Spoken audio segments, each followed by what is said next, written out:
Assalamualaikum warahmatullahi wabarakatuh. Halo Bapak Ibu semuanya. Salam guru penggerak. Perkenalkan, nama saya Eka Susantri SPD, calon guru penggerak angkatan ke-10 Kabupaten Aceh Selatan.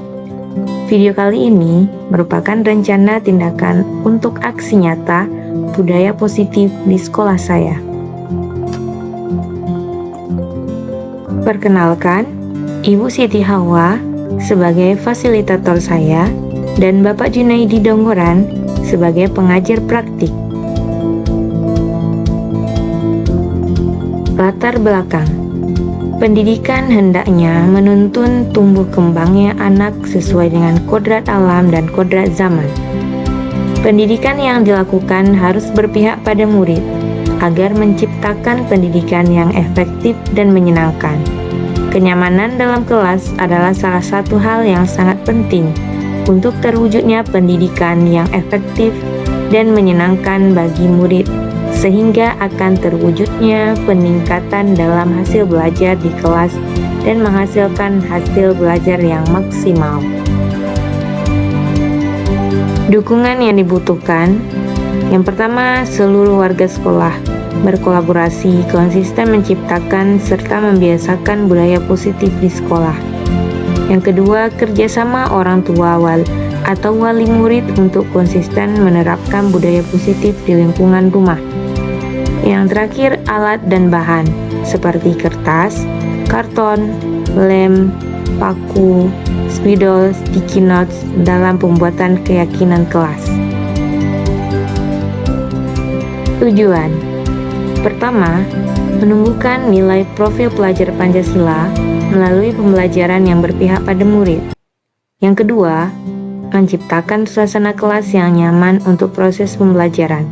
Yang ketiga, menumbuhkan budaya positif dengan membuat keyakinan kelas. Tolak ukur. Yang pertama, siswa dan guru mampu melaksanakan keyakinan kelas yang telah disepakati tanpa paksaan atau tekanan.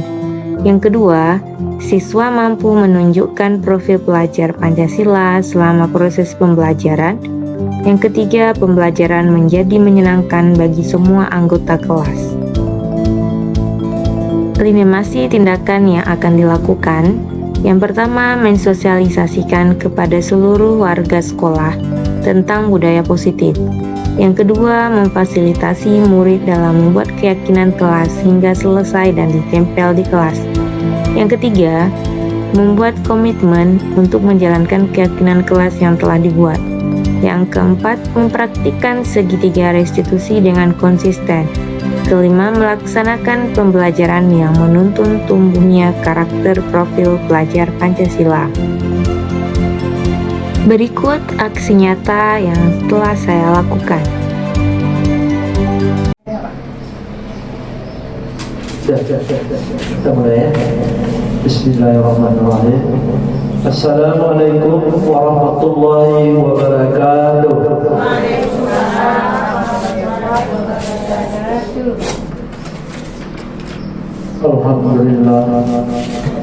Alhamdulillahirrahmanirrahim. Wassalatu wassalamu ala asyrafil anbiya'i wal mursalin wa ala alihi wa sahbihi ajma'in. Asyhadu an la ilaha illallah wahdahu la syarika lah wa asyhadu anna Muhammadan abduhu wa rasuluh. Puji syukur mari sama-sama kita serahkan kehadirat Allah Subhanahu wa taala yang mana pada pagi hari ini kita dapat duduk bersama di ruang Dewan Guru SMP Negeri 1 Kabupaten Aceh Barat ini dalam rangka diseminasi pemahaman dan pengalaman penerapan budaya positif di sekolah, khususnya di SMP Negeri 1 Labuan Aceh Barat, yang sebentar lagi nanti akan disampaikan oleh Ibu Eka Susantri sebagai guru penggerak di SMP 1 Labuan Aceh Barat ini. Kemudian salawat dan salam tak lupa juga kita titipkan kepada baginda Nabi Muhammad SAW, juga salawat dan salam kepada sahabat dan pengikut sekalian. Yang kami hormati Bapak Wakil Kepala SMP Negeri 1 Labuan Aceh Barat, yang kami hormati Bapak Ibu pengajaran SMP Santri Labuan Bajo Barat, yang kami hormati Bapak Ibu para wali kelas, Bapak Ibu guru, juga yang kami hormati para karyawan-karyawati SMP Negeri 1 Labuan Bajo Barat yang sudah berkenan hadir pada pagi hari ini. Insya Allah tepat waktu kita melaksanakan acara ini. Pada hari ini kami sebagai pembuka acara dalam rangka penerapan diseminasi pemahaman dan pengalaman penerapan budaya positif di sekolah yang sebentar lagi akan disampaikan oleh Ibu Eka Susanti SPD CGP Angkatan ke-10 2024. Ya. Untuk meningkatkan waktu, mari kita dengarkan penyampaian atau penyampaian bahan ini oleh Ibu Eka, supaya kita yang ikut dapat mendengar atau memahami, atau langsung nanti ada sesi tanya jawab. Ya, nanti kalau ada sesi tanya jawab langsung yang perlu ditanya ya ditanya. Ya, jadi untuk menambahkan waktu sekali lagi kami sebagai pembukaan saja. Yang untuk selanjutnya mikrofon ini kami serahkan kepada Ibu Eka Susanti.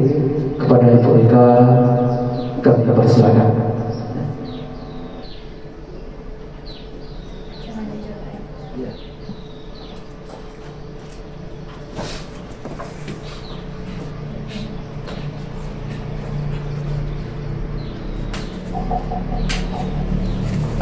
Terima kasih Bapak. Assalamualaikum warahmatullahi wabarakatuh. Waalaikumsalam warahmatullahi wabarakatuh. Alhamdulillah, segala puji bagi Allah yang telah melimpahkan rahmat dan karunia-Nya kepada kita semua, sehingga kita dapat berkumpul pada hari ini mendengarkan sedikit materi diseminasi dari saya. Dan salawat dan salam tak lupa kita hidangkan ke pangkuan alam Nabi besar kita Muhammad SAW yang telah membawa kita dari alam kebodohan ke alam yang berilmu pendidikan seperti yang kita rasakan saat ini. Yang saya hormati Bapak Kepala Sekolah SMP Negeri 1 Labuan Bajo Barat, yaitu Bapak Hawandi SPD. Yang saya hormati Bapak Wakil Kepala Sekolah, yaitu Bapak Arjuna SPD. Dan yang saya hormati Bapak Ibu Dewan Guru beserta staf TU yang telah berhadir pada hari ini. Saya ucapkan terima kasih yang luar biasa atas dukungan dan support dari Bapak Ibu ya. Baiklah, pada kesempatan kali ini saya ingin menyampaikan pemahaman tentang pemahaman dan pengalaman penerapan budaya positif di sekolah, bagaimana yang telah saya dapatkan selama pendidikan guru penggerak beberapa bulan ini ya. Jadi ini salah satu tugas saya, memang harus disampaikan kepada Bapak Ibu semuanya ya. Nanti yang ada ikut guru penggerak selanjutnya berarti akan juga bertemu dengan tugas seperti ini ya. Tetap semangat ya, yang lain menyusul saya nanti ya. Baiklah, jadi pemahaman pengalaman penerapan budaya positif di sekolah. Jadi di sini budaya positif. Jadi kita fokuskan ke budaya positif yang akan kita sama-sama pahami bersama ya. Kita mungkin Bapak Ibu di sini sudah paham sekali, sudah paham semuanya tentang budaya positif ini ya. Nah, mungkin kali ini kita hanya mereview ulang atau mengingat kembali ya, atau menguatkan pemahaman kita tentang budaya positif di sekolah. Jadi kalau misalnya mendengarkan budaya positif, kira-kira apa yang terbersit di pikiran Bapak Ibu? Apa yang teringat kira-kira Bapak Ibu? Yaitu saling menghargai dan bekerja sama. Ya, luar biasa ya. Ada dari Bu Rika, saling menghargai dan Bekerja sama. bekerja sama. Oke, budaya positifnya luar biasa. Kalau Bapak Ibu yang lain bagaimana? Apa kira-kira ketika membaca budaya positif? Berarti apa yang teringat dari Bapak Ibu? Musyawarah dan bertoleransi. Ya, luar biasa, musyawarah dan bertoleransi ya. Terus apa lagi kira-kira Bapak Umar gimana Pak Umar? Kalau misalnya mendengar budaya positif gitu. Ya, si kawan yang menyampaikan tadi. Ya, seperti ya yang sebelumnya ya. Oke, baiklah. Ada yang mau menambah hal lagi? Kalau udah ini budaya positif langsung teringat kita apa atau gimana gitu? Tegur, sapa. Ya, Bapak Kepala. Ya, barangkali kalau dari kami tegur sapa itu juga termasuk budaya yang positif bagi kita, terutama kita terapkan kepada siswa kita sendiri. Terima kasih. Ya, terima kasih Bapak. Penuh hormat dan bertanggung jawab. Ya, dari Ibu Cu, bagaimana Ibu? Penuh hormat dan bertanggung jawab. Ya, penuh hormat dan bertanggung jawab. Ya, luar biasa ya. Budaya positifnya, semua hal yang positif gitu ya. Ya, luar biasa. Mari kita lihat. Nah, jadi di sini salah satu tanggung jawab guru, seorang guru atau seorang pendidik kita nih ya Bapak Ibu, adalah bagaimana menciptakan suatu lingkungan positif yang terdiri dari warga sekolah yang saling mendukung. Nah, saling mendukung, saling belajar, saling bekerja sama sehingga terciptanya kebiasaan baik. Dari kebiasaan-kebiasaan baik akan tumbuh menjadi karakter-karakter baik warga sekolah. Dan pada akhirnya karakter-karakter dari kebiasaan-kebiasaan baik akan membentuk sebuah budaya positif. Nah, gitu. Jadi lebih kurangnya seperti yang sudah Bapak Ibu sampaikan tadi, ya. Jadi sama-sama kita harus menciptakan semua ini agar terciptanya budaya positif di sekolah kita, yaitu saling mendukung kita ya Bapak Ibu. Ya, kemudian saling belajar. Jadi kalau ada hal-hal yang baru, mari kita sharing bersama, belajar bersama kita Bapak Ibu. Kemudian saling bekerja sama dalam hal positif pastinya ya. Kemudian semua kebiasaan-kebiasaan itu adalah kebiasaan baik yang akan menciptakan budaya positif ya Bapak Ibu. Baiklah, selanjutnya. Nah, lingkungan sekolah yang memiliki budaya positif maka akan menghasilkan generasi unggul ya, yang kita harapkan ya Bapak Ibu sesuai dengan profil belajar Pancasila Bapak Ibu. Jadi semua sudah tahu pastinya ya profil belajar Pancasila. Jadi untuk lebih semangatnya lagi bisa kita nyanyikan sama-sama dulu ya profil belajar Pancasila nih Bapak Ibu ya. Ya, biar lebih bersemangat semua nyanyi nanti ya. Gimana, sepakat? Ya, sebentar saya ini.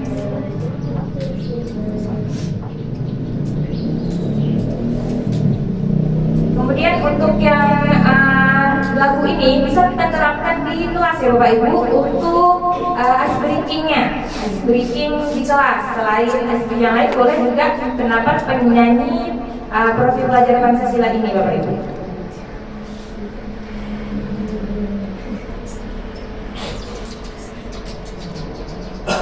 Biar semangat ya.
Ya Bapak Ibu sudah siap kita nyanyi sama-sama ya.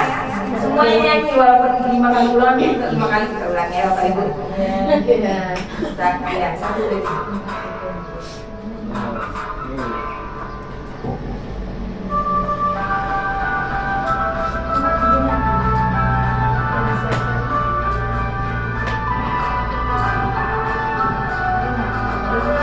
Pancasila beriman dan bertakwa pada Tuhan Yang Esa dan berakhlak mulia, berkebiri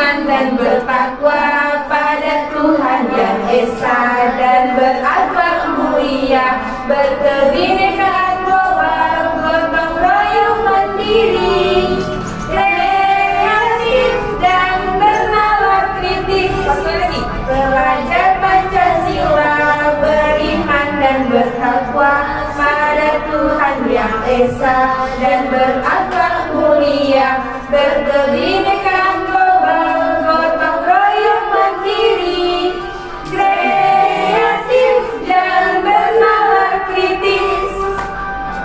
Oke, mungkin cukup itu aja ya Bapak Ibu ya. Nanti kalau ini kita lanjutkan lagi.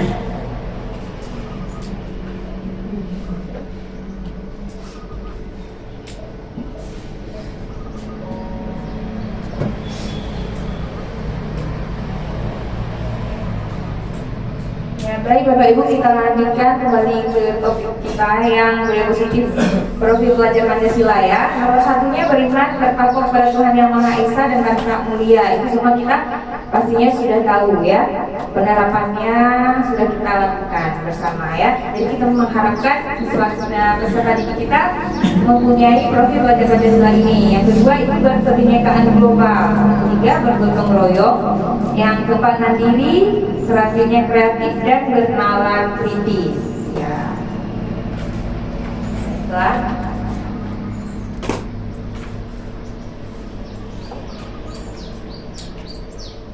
Oke. Jadi budaya positifnya, untuk kita bisa benar-benar menerapkan budaya positif itu, kita harus memahami konsep-konsep dasar budaya positif itu. Nah, konsep dasar budaya positif ada disiplin positif, kebutuhan dasar manusia, motivasi perilaku manusia, keyakinan kelas, posisi kontrol guru, dan segitiga restitusi. Jadi ada 6 poin yang akan kita pahami bersama pada kali ini ya tentang budaya positif. Oke, baik. Langsung kita masuk ke yang pertama. Ada disiplin positif. Nah, disiplin positif. Nah, jadi ada disiplin positif. Kalau teringat dengan disiplin, apa yang timbul dari benak Bapak Ibu? Disiplin, dari kata disiplin apa kira-kira yang muncul dari kata datang tepat waktu, datang tepat waktu, patuh pada aturan, patuh pada aturan ya. Kalau ada kata disiplin ya, datang tepat waktu, patuh pada aturan. Apa lagi kira-kira Bapak Ibu? Ya seperti itu ya. Jadi ada patuh, datang tepat waktu atau taat. Kita sering mengaitkan kata disiplin dengan itu ya. Baik, rapi, rapi ya. Jadi kata disiplin itu kita sering mengaitkan dengan kata taat, patuh, rapi terhadap peraturan pastinya ya kan. Jadi di sini kita lebih ke disiplin positifnya. Jadi disiplin positif adalah suatu pendekatan untuk menuntut kodrat anak agar berdaya mengontrol diri, menguasai diri untuk memilih tindakan yang mengacu pada nilai-nilai kebaikan. Nah, kemudian disiplin positif adalah disiplin yang timbul dari dalam diri peserta didik itu sendiri atau motivasi internal. Jadi di sini disiplin positifnya adalah suatu pendekatan kita bagaimana caranya menimbulkan motivasi dalam diri anak itu muncul disiplin positif yang peserta didik itu mampu mengontrol dirinya sendiri. Tidak ada kontrol dari luar lagi gitu. Itu disebut disiplin positif. Tidak ada lagi menaati peraturan itu karena perintah kita. Karena misalnya berpakaian rapi, karena teguran dari kita, seperti itu lagi. Tapi memang yang timbul dari dalam diri si anak itu. Nah, itu sebenarnya disiplin positif Bapak Ibu ya. Jadi itulah salah satu tugas kita ya sebagai pendidik untuk menciptakan disiplin positif dari peserta didik kita ya, yang muncul dari dirinya sendiri. Tidak ada lagi yang muncul dari karena hukuman, karena penghargaan, nah seperti itu ya. Jadi memang muncul dari di dalam diri si anak. Oke, ada yang ingin ditambahkan Bapak Ibu atau yang ingin ditanyakan tentang disiplin positif ini? Ada yang mungkin kira-kira sulit atau tidak ya untuk penerapan disiplin positifnya Bapak Ibu? Bagaimana kalau misalnya kita menerapkan disiplin positif itu, kita mulai dari mana ya Bapak Ibu kalau untuk disiplin positifnya? Dari diri sendiri. Ya dari diri kita sendiri dulu ya. Nah, jadi kita dulu sebagai pendidik yang harus mempunyai disiplin positifnya. Kalau misalnya kita udah punya, baru kita bisa menularkan kepada peserta didik kita. Tapi kalau gurunya ini tidak punya disiplin positif, bagaimana kita mau menularkan kepada peserta didik kita? Ya Bapak Ibu, luar biasa ya. Oke, baiklah. Selanjutnya yang kedua, kebutuhan dasar manusia. Nah, kira-kira apa kebutuhan dasar manusia?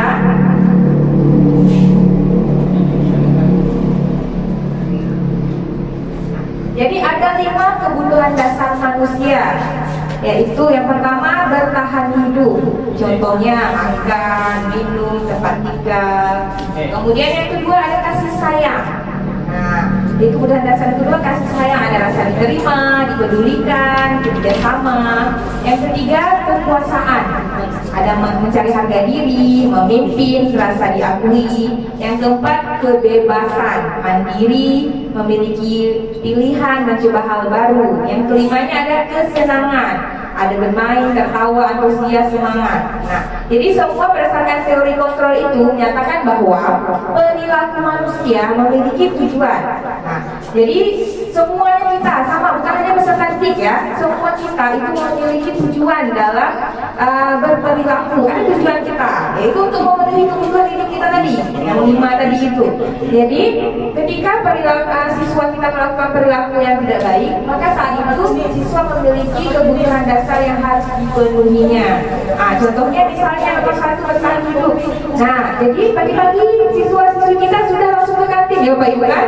Ya, langsung dia ke kantin dulu. Jadi dia berarti perilaku seperti itu memenuhi kebutuhan hidup dia untuk bertahan hidup. Nah, oke ya kan? Langsung dia ke kantin.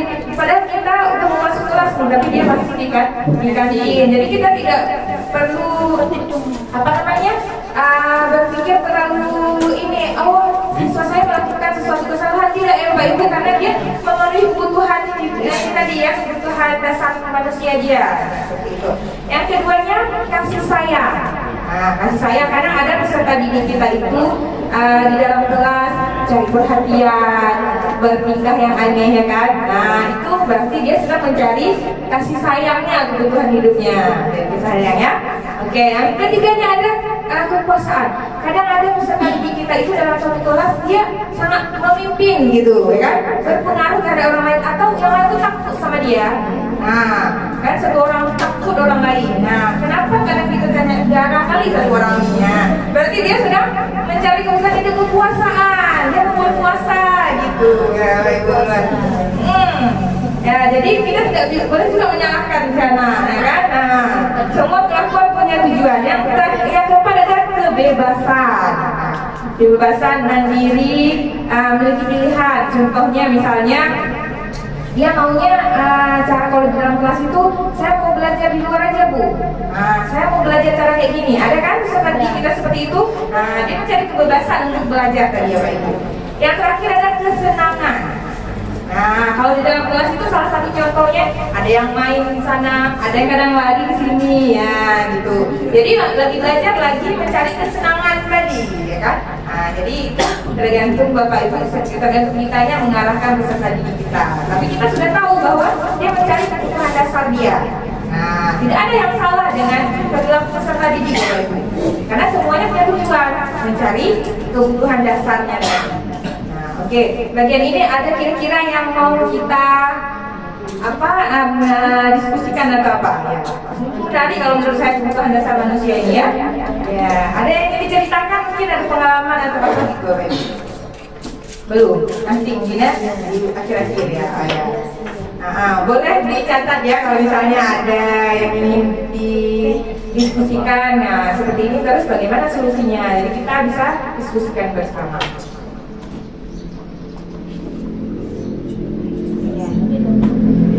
Jadi kemudian yang selanjutnya ada teori motivasi perilaku manusia.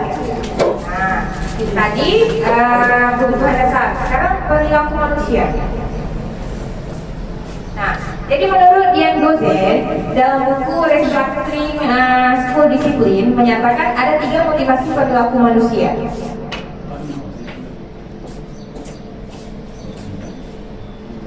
Nah, yang mana? Yang pertamanya adalah untuk menghindari ketidaknyamanan atau hukuman. Yang kedua, untuk mendapatkan imbalan atau penghargaan dari orang lain. Yang ketiganya, untuk menjadi orang yang mereka inginkan dan menghargai diri sendiri dengan nilai-nilai yang mereka percaya. Jadi ada 3 motivasi perilaku manusia tadi. Nah, di mana yang 2 di atas itu adalah motivasi eksternal. Maksudnya ketika peserta didik kita itu melakukan sesuatu perilaku, misalnya mengerjakan tugas. Nah, karena takut dihukum, dia kerjakan tugas, takut dihukum.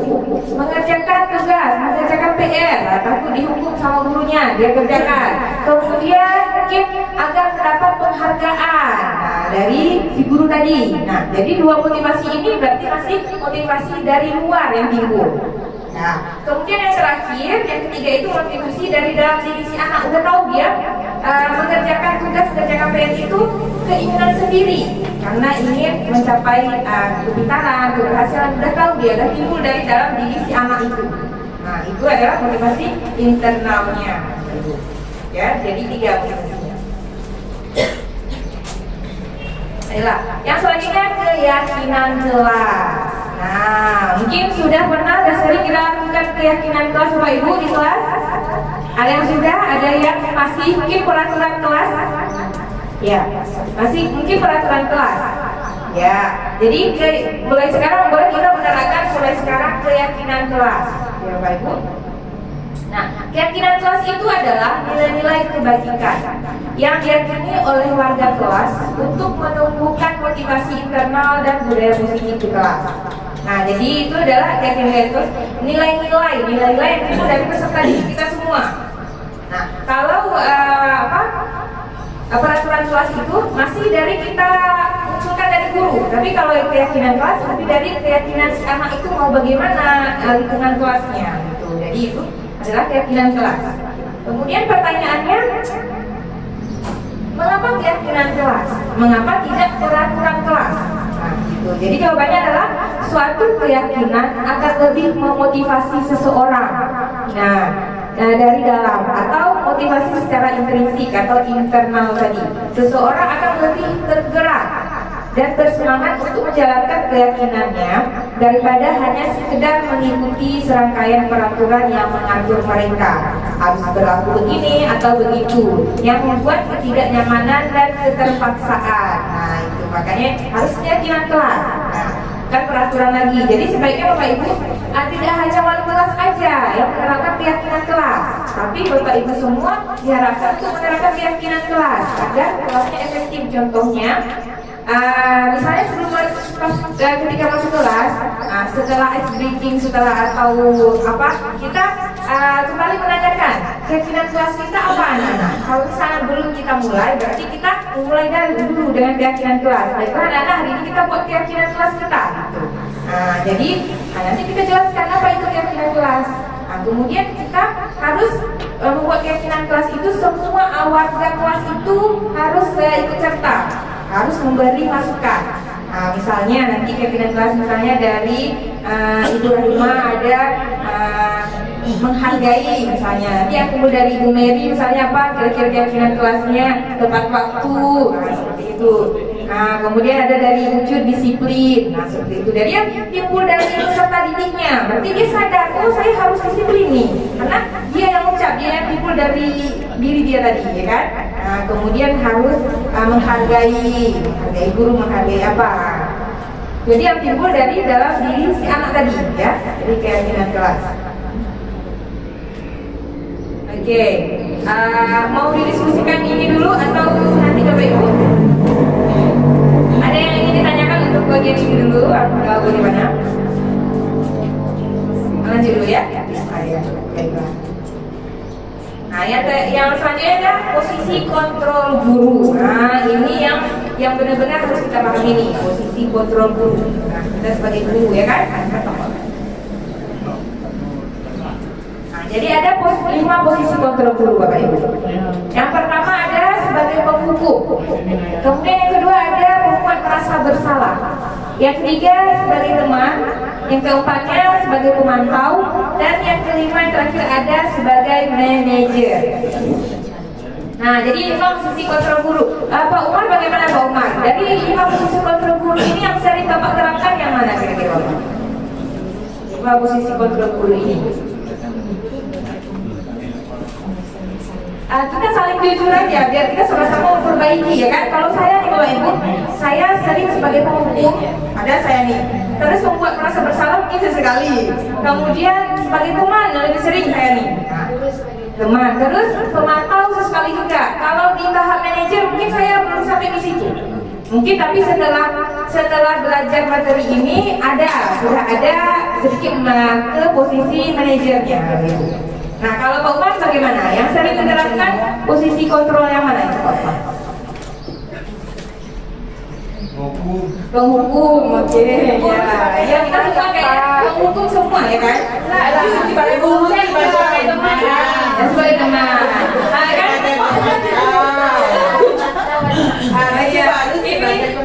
Iya, yang ini yang nggak jujur ya kan? Kalau ini, katanya Pak pernah sebagai penghukum. Kalau kami ada 3 tuh ya. Iya, yang merasa diri kami sebagai penghukum. Dia sering ya. Kemudian sebagai teman, anak-anak sering curhat. Kemudian sebagai pemantau keliling sekolah. Iya, luar biasa. Kalau Ibu Ju gimana? Ya sama-sama kayak Bu Rahimah. Ya, benar 3 itu penghukum langsung ya. Yang sering, guru sebagai teman, guru sebagai pemantau, dan guru sebagai pembuat merasa bersalah. Iya, sebagai penghukum ya. Jadi pakai kacamata itu. ya sebagai penghukum ya, Bapak Ibu, sebagai penghukum itu. Nah, sebagai penghukum itu seperti ini. Misalnya nih, kita meminta anak semua, misalnya dia datang terlambat. Nah, jadi langsung, nah kamu terlambat, ya apa? Itu penghukum Bapak Ibu. Jadi saya sering seperti itu ya kan. Nah, terlambat nak, mau sampah. Nah gitu.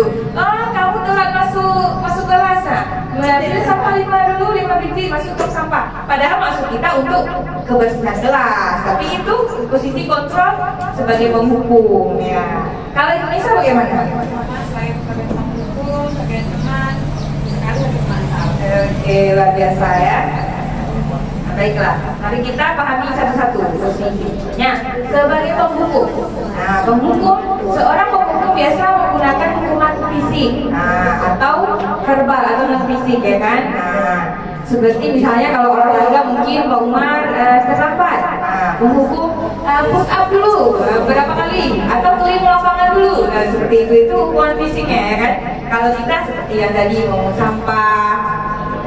Jadi terus yang biasa dilakukan penghukum biasanya menghardik. Jadi kita ya kan menghardik siswa, marah terus kita ya kan Bapak Ibu. Terus menunjuk, kamu lah nih terlambat lagi gitu ya. Terus menyakiti, menyakiti secara tidak atau verbal tadi. Terus menyindir, nanti kita kadang menyindir kan. Si Fulan itu si Ani dia selalu rajin. Nah gitu, ya kan kita sindir. Nah gitu ya Bapak Ibu. Nah kemudian dampaknya, kalau untuk yang penghukum ini menurut saya nggak ada dampak yang positifnya Bapak Ibu. Dia pasti dampak negatif. Dampak pada murid ini, seorang penghukum perilaku kontrol negatif, seperti murid mengulangi kesalahan. Benar gak Bapak Ibu? Dia ulangi lagi. Hari ini terlambat nih, kita suruh pungut sampah. Kita berharap dia tidak terlambat lagi, tapi nanti lupa lagi Kamis depan. Terlambat lagi dia ya, benar gak Bapak Ibu? Kemudian perilaku menjadi agresif. Agresif itu kadang dia itu membangkang, ya kan? Nah, ketika kita menghardik dia, ini sering nih di dalam kartu kita menghardik siswa, pasti dia agresif melawan kita. Itu ada aja jawabannya. Kemudian dengan wajah yang garang begitu ya, masam kalian gitu. Kemudian dia juga akan berdendam sama kita pastinya, Bapak Ibu kan? Nah, dia marah dengan kita. Nah, itu posisi kontrol penghukum negatif. Oke. Kita lanjut ke membuat rasa bersalah. Nah, jadi membuat merasa bersalah tapi jarang ya Bapak Ibu kita di sini. Nah, tapi saya ada kayaknya. Jadi Mari kita perbaiki ya. Jadi membuat merasa bersalah pada posisi ini biasanya guru akan bersuara lebih lembut. Nah, kita rasa itu nggak apa-apa, padahal itu membuat merasa bersalah.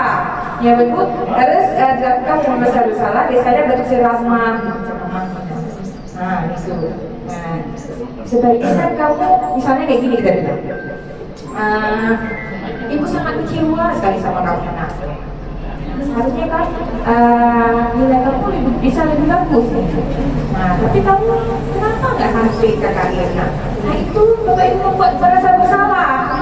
Nah, jadi anak-anak nanti potensinya itu akan dihampas oleh kita.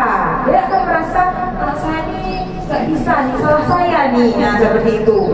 Kadang-kadang ada juga kita bilang, bagaimana kalau orang tua kamu tahu nih perilaku kamu seperti ini. Nah, itu membuat merasa bersalah Bapak Ibu. Ya kan dia kan terus merasa bersalah nih. Kalau saya lakukan ini, aduh gimana ya, ini apa tanggapan orang tua saya atau begini-begitu. Nah, dia akan selalu terpikir seperti itu. Jadi dia susah berkembang. Atau dia ini salah kadang mungkin. Tuh ini betul nggak ya gitu. Jadi mati dia ininya potensi si anak tadi. Oke. Kemudian selanjutnya ada posisi teman tadi ya, posisi teman. Nah, posisi teman ini tidak akan menyakiti murid. Nah, namun selalu berupaya mengontrol murid. Kita mengontrol nih Bapak Ibu. Secara tidak langsung kita tidak tahu bahwa posisi sebagai teman itu kalau kita baik, tapi kita mengontrol, mengontrol anak ya melalui pendekatan persuasi tadi. Jadi ini kalau posisi teman itu positifnya ada, negatifnya ada. Kalau positifnya itu si anak itu akan dekat dengan kita. Dari Bapak Ibu dekat dia dengan kita. Kemudian dia akan patuh dengan kita. Ya, pasti seperti itu kalau kita sebagai teman tadi kita terapkan. Kemudian dampak negatifnya, dia akan tergantung, tidak mandiri dan tidak bisa memutuskan keputusan sendiri. Nah, kalau negatifnya, contohnya nanti dia karena udah dekat dengan kita nih, jadi kalau misalnya dia melanggar peraturan lagi, dia akan terpikir, apa saya berbuat salah? Nanti dibantu sama Ibu Rahimah. Nah, saya kan dekat dengan ini. Nah, itu terbesit dalam pikiran si anak tadi, ketergantungan dia. Nah, kemudian nanti ada juga yang seperti ini. Nah, ketika ada tugas, nanti dia hanya akan mau ketika diperintah oleh Ibu Rahimah. Kalau guru lain yang memintanya, pasti dia bisa melakukannya. Nah, itu posisi kontrol teman. Nah, jadi nanti sama saya pasti mau dia. Nah, sama guru ini tidak mau, karena tadi sudah ada menerapkan posisi kontrol teman, Bapak Ibu. Ya, oke. Selanjutnya, sebagai pemantau. Nah, sebagai pemantau ini biasanya selalu mengawasi atau memantau murid yang berpatokan pada catatan atau kesepakatan yang sudah disetujui. Nah, ini lebih baik ya sebagai pemantau ini. Misalnya ada anak-anak kita yang melakukan sesuatu tindakan kesalahan, misalnya datang terlambat, maka sebagai posisi pemantau itu kita pantau dulu. Nah, jadi kita tanyakan, jadi peraturan apa yang sudah dilanggar ini? Nah, gitu sebagai kita pemantau. Nanti baru kita ada konsekuensinya sama si anak. Kalau misalnya kamu melanggar peraturan ini, konsekuensinya apa nak? Misalnya datang terlambat, oh berarti saya konsekuensinya Bu, saya harus mencatat ketinggalan pelajaran saya. Nah gitu, jadi itu posisi pemantau kita tadi. Nah jadi ada kita melihat peraturannya tadi. Nah, tidak langsung kita misalnya menghukum si anak, tidak lagi menginginkan sebagai teman. Misalnya, oh kamu terlambat nggak apa-apa, ini ada sama ibu nih, nggak apa-apa kamu terlambat, sekarang sama guru lain. Nah gitu kan sebagai teman nih. Gitu. Nah, ini sebagai pemantau seperti itu ya, sudah kita kaitkan dengan peraturannya. Yang terakhir, ada posisi manajer yang paling bagusnya Bapak Ibu. Nah, ini posisi manajer ini. Jadi, memiliki keterampilan sebagai teman maupun pemantau di sini. Nah, kadang-kadang kita kembali ke teman, kadang-kadang kita kembali ke posisi pemantau Bapak Ibu. Jadi, yang dilakukan guru pada posisi manajer biasanya mengajukan pertanyaan-pertanyaan terkait nilai-nilai kebajikan yang telah diyakininya. atau pertanyaan yang berkaitan dengan solusi yang ditempuh berkaitan dengan pelanggaran tata tertib. Jadi intinya anak kita tadi sudah mempunyai motivasi dalam diri dia sendiri. Nah, langsung kita berposisi sebagai manajer. Jadi mengaitkan dengan keyakinan kelas dia, keyakinan sekolah. Nah, sudah kita kaitkan. Terus kita sudah memberi kesempatan kepada si anak untuk mengungkapkan apa masalah dia, gitu. Jadi datang terlambatnya karena apa? Nah, kita sudah memberikan kesempatan seperti itu. Nah, nanti baru kita kaitkan keyakinan sekolah apa yang kamu langgar, misalnya. Oh, keyakinan disiplin ibu, misalnya seperti itu. Nah, berarti apa yang harus kamu lakukan? Nah, solusinya bagaimana? Tidak lagi solusi dari kita mengumpul sampah atau mencatat berapa baris. Nah, seperti itu aja, Pak Ibu. Oke, baik. Nah, mungkin di sini ada yang ingin didiskusikan, Bapak Ibu? Ada yang mau ditanyakan? Oh iya, ada yang ditanyakan oleh Bu Rahimah.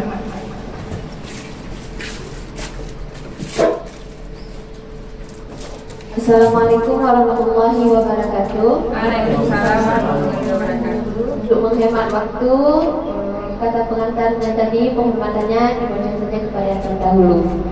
Ini yang ingin kami tanyakan tentang penghargaan untuk anak-anak tadi.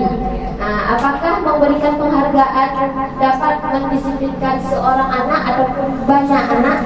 Nah, itu saja. Terima kasih. Baik, terima kasih luar biasa ya Bapak Ibu.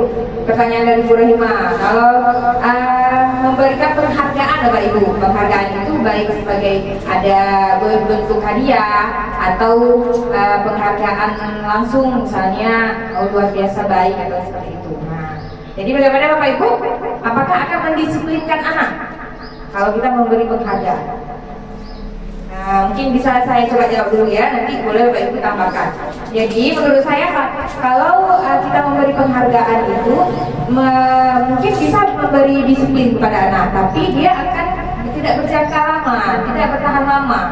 Nah gitu. Tapi sebaiknya mulai sekarang kita menghindari memberi penghargaan kepada anak berupa barang. Tapi kalau penghargaan secara langsung refleks itu tidak apa-apa Bapak Ibu. Misalnya dalam proses pembelajaran nih. Nah, misalnya si anak dapat 100, ketika itu langsung kita refleks, kamu luar biasa nak. Nah, hebat kali kamu. Semalam berarti kamu belajar, bisa kamu mengerjakan tugas hari ini. Terus kita harus konsisten. Ketika si anak itu bisa, si anak yang satu lagi juga bisa, kita juga harus mengapresiasi. Tidak boleh lupa kita atau kita memilih, tidak boleh, harus sama. Oh si anak ini bisanya 50, berarti harus kita apresiasi juga sesuai kemampuan dia gitu. Jadi harus konsisten mengapresiasi kesemuanya ya. Nah, terus lagi kita tidak boleh lagi memberi penghargaan yang seperti ini, mengiming-imingkan nanti kalau kamu bisa mengerjakan ini nanti ibu kasih hadiah ini nah nanti ibu kasih misalnya uang berapa atau ibu kasih apa. Nah itu tidak boleh lagi. Tidak boleh kita inikan. Karena kenapa?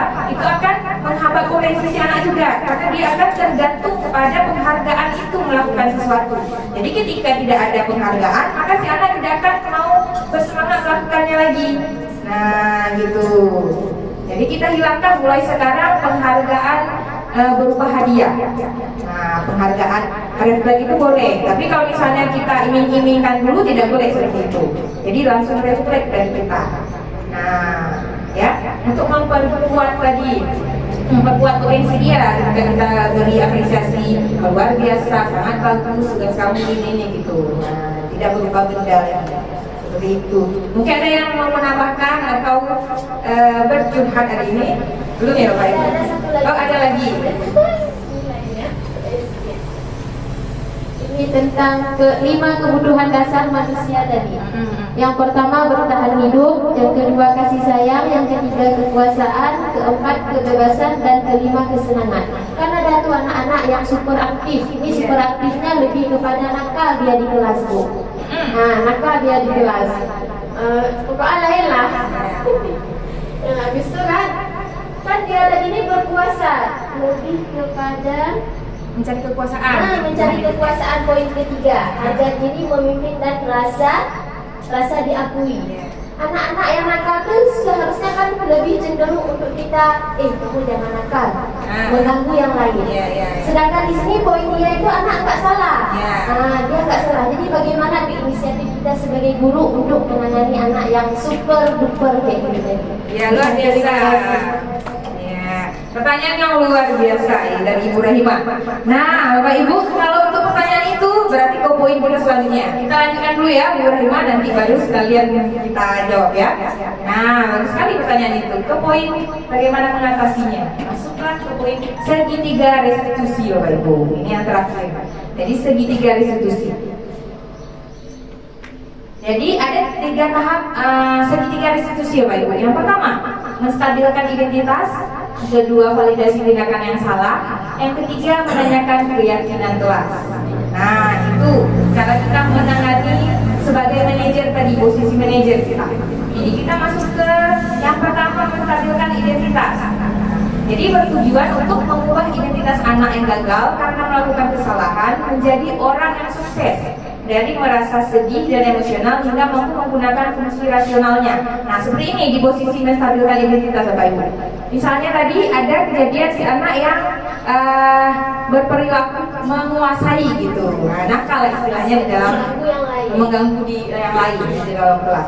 Jadi kita harus menerapkan segitiga restitusi yang pertama, menstabilkan identitas. Kita panggil dulu si anak. Tidak boleh langsung kita bilang kamu nakal. Nah, kita panggil dulu si anak, Bapak Ibu. Kita panggil dulu si anak, berdua aja dengan dia, jangan di depan yang lain. Nah, kalau bisa. Jadi langsung kita menstabilkan identitas. Nah, kamu Ibu lihat loncat sini, loncat sana dari tadi. Nah, terus kamu menghardik si ini, kamu menakuti si ini, benar nggak? Nah, kita harus muncul dari dia dulu, pengakuan dari dia dulu, benar nggak dia berperilaku seperti itu? Nah, kalau dia sudah, pokoknya bagaimana cara kita harus dengan upaya semampu kita biar anak itu mengakui. Nah, oh ya Bu, saya tadi mencita kepala si itu mungkin, saya membakar rambut dia atau saya mencokeh dia, nah, seperti itu. Udah muncul seperti itu, kita masuk ke tahap yang keduanya. Validasi tindakan yang salah, Bapak Ibu. Jadi di tahap ini, kita harus seperti ini. Nah, berarti kamu, ibu tidak mencari siapa yang salah, kita bilang di tahap ini. Nah, semua manusia itu berarti pasti ingin melakukan sesuatu yang dihargai, ingin berkuasa, itulah. Nah, ibu juga seperti itu.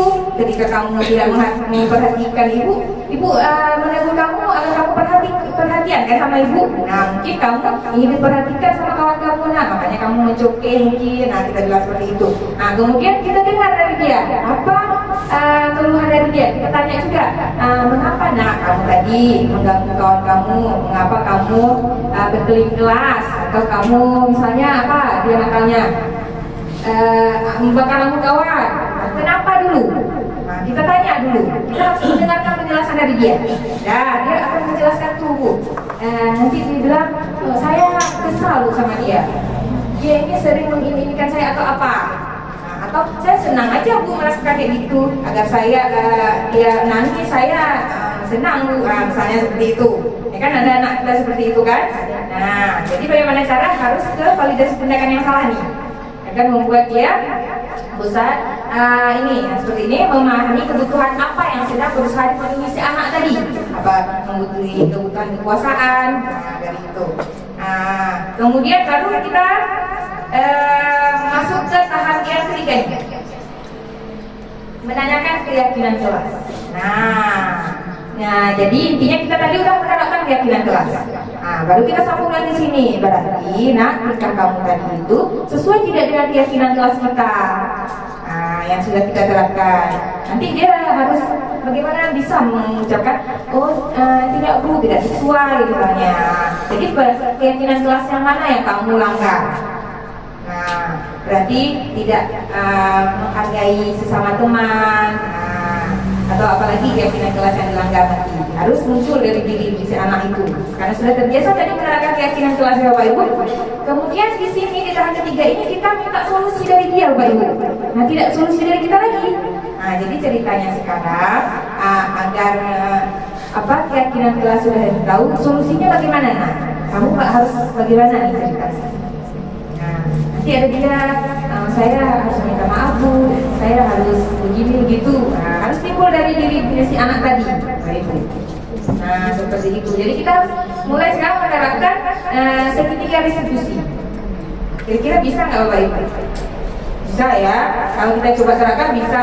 Misalnya dia tetap mengulanginya lagi, berarti nanti kita terapkan lagi. Berarti harus sabar dari kita. Nah, gitu. Oke, baik Ibu Rahima, ada yang ingin lagi di ini kan? Yang diperkuat udah cukup? Ya. Oke Bapak Ibu, sampai udah segitiga restitusi. Itu adalah materi yang terakhir. Nah, kira-kira udah di semua materi kita. Ada yang ingin kita diskusikan bersama nih, atau sharing pengalaman. Nah, saya sudah menerapkan ini atau gimana? Atau saya yang tanya nih Bapak Ibu, boleh ya? Nah, boleh. Jadi kan ini, oh iya Bapak, saya Bapak.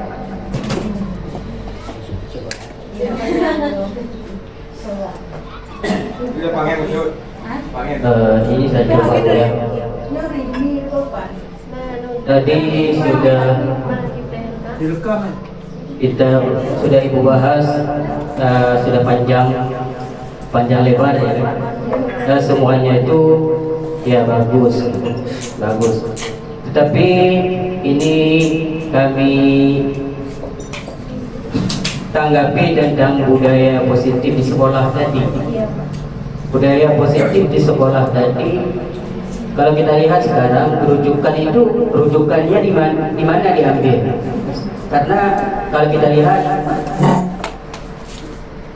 budaya positif itu banyak yang bertentangan, ya kan? Banyak bertentangan. Coba dilihat. Kalau anak dipukul, misalnya dipukul, sekarang ada sanksi. Kalau disuruh salah saja ada sanksi. Ada kena apa ya kan? Itulah rujukannya dari mana? Apakah dari budaya itu budaya tunduk ke, boleh dikatakan ke agama, atau agama ke budaya? Ini kenapa? Karena banyak yang tidak tepat. Kemudian juga keyakinan kelas tadi. Keyakinan kelas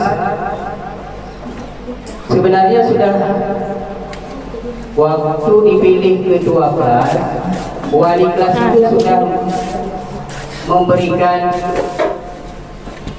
tata tertib kelas, tapi sampai sekarang juga dilanggar, tidak ada jalan. Bagaimana ini seperti yang kita bahas tadi, ya seperti Ibu bahas tadi. Apakah teorinya saja, tidak sampai ke prakteknya? Karena kalau kita lihat teorinya bagus sekali ya, tapi tentang prakteknya sangat-sangat bertentangan. Kemudian juga tadi ini 3 ya, satu lagi, yang satu lagi tentang tata tertib tadi. Tata tertib tadi apakah dari atas ke bawah atau dari bawah ke atas? Tadi sudah kita bahas ya kan? Oh, tata tertib itu dari atas ke bawah. Berarti kalau dari atas ke bawah otomatis dari guru ke muridnya ya kan? Tetapi yang sering kita alami sekarang dari bawah ke atas, yang dari bawah yang disiplinkan, yang atasnya tidak ada. Itu saja, mohon ya penjelasannya. Ya, luar biasa ya dari Bapak Wakil Kepala Sekolah kita. Jadi mungkin pertanyaan dari Bapak bisa kita diskusikan bersama. Mungkin saya tanggapi dulu pertama, nanti boleh kita sharing bersama. Jadi merujuk kemana, ya kan? Nah, jadi setelah ini dipelajari, ini adalah kurikulum merdeka. Jadi merujuk kepada kurikulum merdeka, Bapak. Jadi semua penerapan ini sesuai dengan kurikulum merdeka. Jadi berpegang pada filosofi Ki Hajar Dewantara. Kita kalau kurikulum merdeka, pendidikan kita ini sesuai dengan filosofi Ki Hajar Dewantara. Nah, masuk lagi di mana kita sebagai guru ini tugasnya hanya menuntut. Nah, tugas kita manajer, Bapak Ibu, bukan lagi menuntut kita. Nah, sesuai dengan filosofi Ki Hajar Dewantara itu, di mana pendidikan itu ibaratkan seperti sawah, kita itu petaninya. Nah, peserta didik itu sebagai benih-benih tadi. Nah, ada benih padi, benih jagung, seperti itu. Jadi ibaratkan seperti itu. Dan kemudian kita harus menuntut si anak itu sesuai dengan kodratnya, kodrat alam dan kodrat zaman dia. Kalau misalnya dia bibit padi, berarti kita harus menuntut sesuai dengan padinya. Tidak boleh kita berharap si anak itu jadi jagung nanti. Nah, gitu. Sesuai kodrat dan si anak. Gitu. Terus ini kalau mendiskusikan Diulang yang pertama. Yang pertama aja. yang ini Pak. Yang baru Ibu Mbak. Yang baru. Oh iya ini. Yang pendidikan itu sesuai ini semuanya berpatokan pada kurikulum merdeka Pak. Nah, jadi kurikulum merdeka itu dia berpatokan kepada filosofi pendidikan Ki Hajar Dewantara. Jadi di mana kita sebagai guru hanya bertugas sebagai manajer, penuntun kita Bapak. Kita menuntut lagi. Oh, kita menuntut si anak harus jadi ini, tidak lagi. Jadi kita menuntun, kodrat anak tadi, potensi dalam diri si anak. Nah, makanya si anak itu sudah mempunyai coretan dalam diri dia. Bukan lagi kita berpikir anak itu adalah kertas putih yang harus kita isi dari sebelumnya. Si anak itu sudah punya coretan-coretan yang muram di diri dia tuh intinya. Nah, jadi tugas kita lah menuntun si anak itu agar mencapai kodrat anak itu sesuai dengan ini nilai-nilai kebajikan tadi. Seperti itu Bapak. Kemudian kenapa misalnya disiplin harus dari bawah aja, dari atas nggak ada gitu ya Bapak kan? Nah, atau apapun itu di bawah aja nih, peserta didik aja yang kita inikan. Tapi gurunya tidak mungkin. Nah, seperti itu. Jadi penerapannya itu cenderung ke hanya konsep saja, atau hanya kita lebih menuntut anak, tapi ke gurunya tidak. Nah, kita sendiri tidak. Kita kepingin menerapkan budaya positif, tapi untuk si anak saja. Tapi pendidiknya tidak melakukan budaya positif. Nah, mungkin seperti itu ya Bapak ya.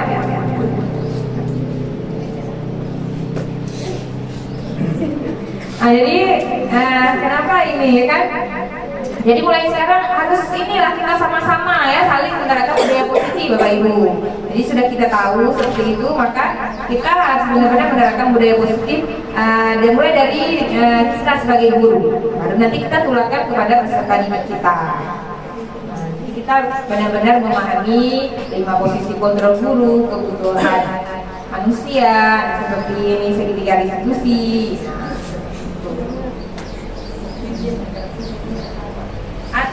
Atau mungkin ada yang mau ditambahkan, Bapak?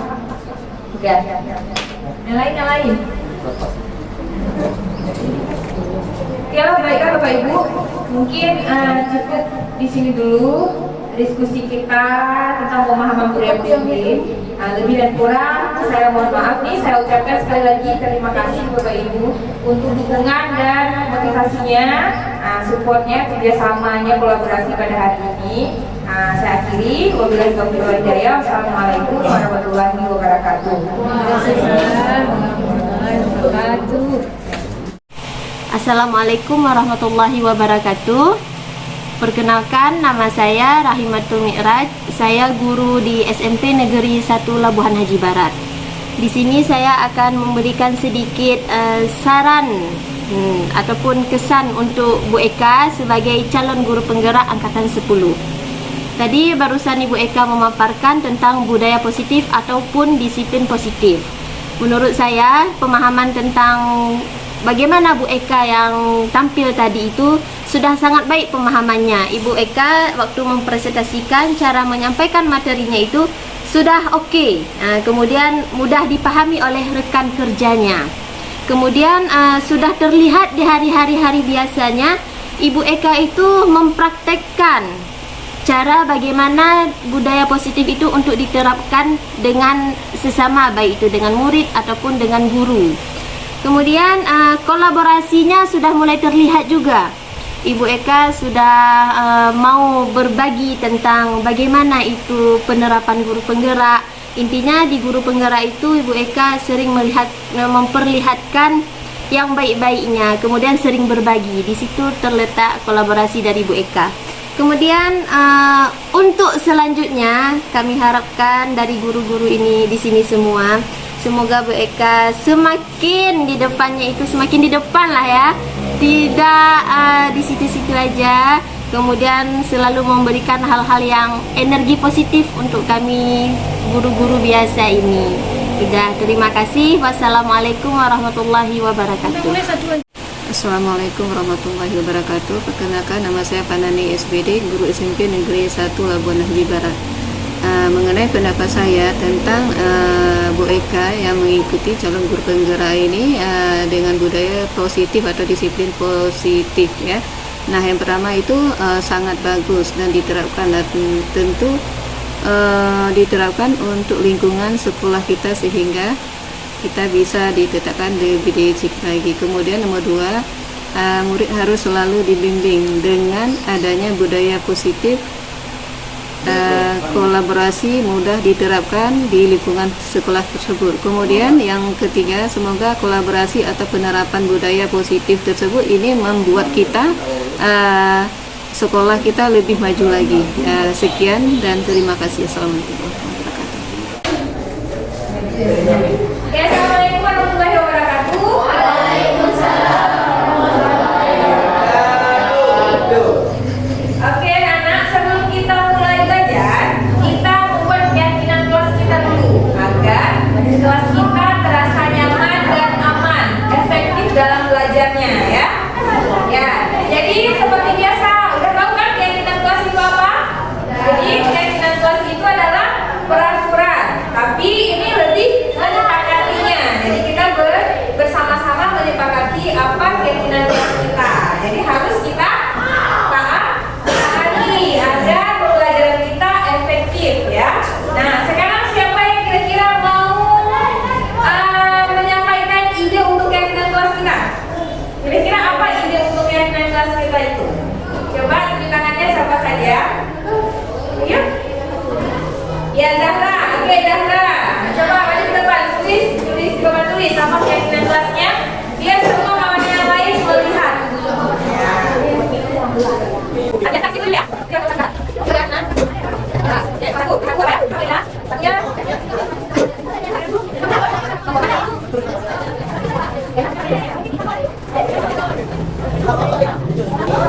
Oke, menghormati jika ada teman yang berbicara. Biasa selanjutnya siapa lagi? Ya, Zafira. Zaskia. Apa kira-kira nomor 2-nya?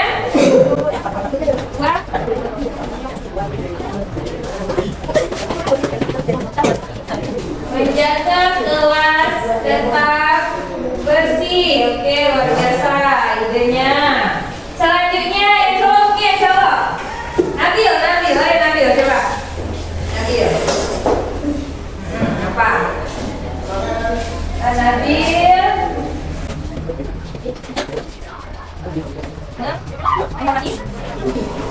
Ya, menghormati guru. Oke, luar biasa menghormati guru. Selanjutnya siapa lagi, Dek? Kira ya. Oke.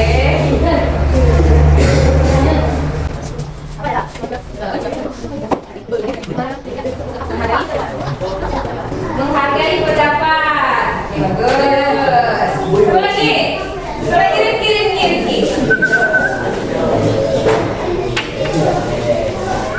Apa? Saya bilang keyakinan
biasa.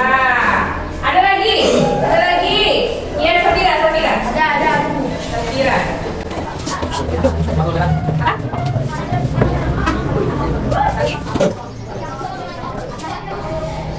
Saling menghargai dan menghormati. Ya, saling menghargai dan menghormati. Ya, luar biasa. Kata udah sampai 10 ada lagi? Ya, kita cukup ya. Jadi yang kelas kita yang pertama, menghormati jika ada teman yang berbicara. Jadi kalau misalnya ada teman yang lagi berbicara, berarti kita yang lain harus mendengarkan. Jadi menghargai ya kan? Udah tuh.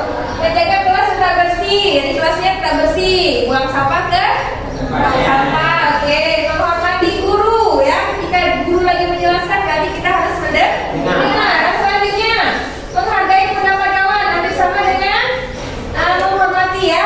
Boleh, Bapak. Oke, semuanya yang kelima. Semua warga kelas bebas berpendapat. Ya, semuanya bebas berpendapat ya.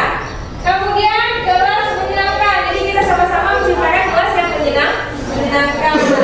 Berbagi dalam kebaikan. Nanti kalau ada kawan yang tidak bisa, boleh saling membantu. Jadi berbagi. Ya, bukan berbagi dalam hal yang buruk. Kemudian peduli sesama. Misalnya ada kawan yang kurang sehat, dan kita harus peduli. Ada yang harus menjaganya, harus mengantar ke kantor.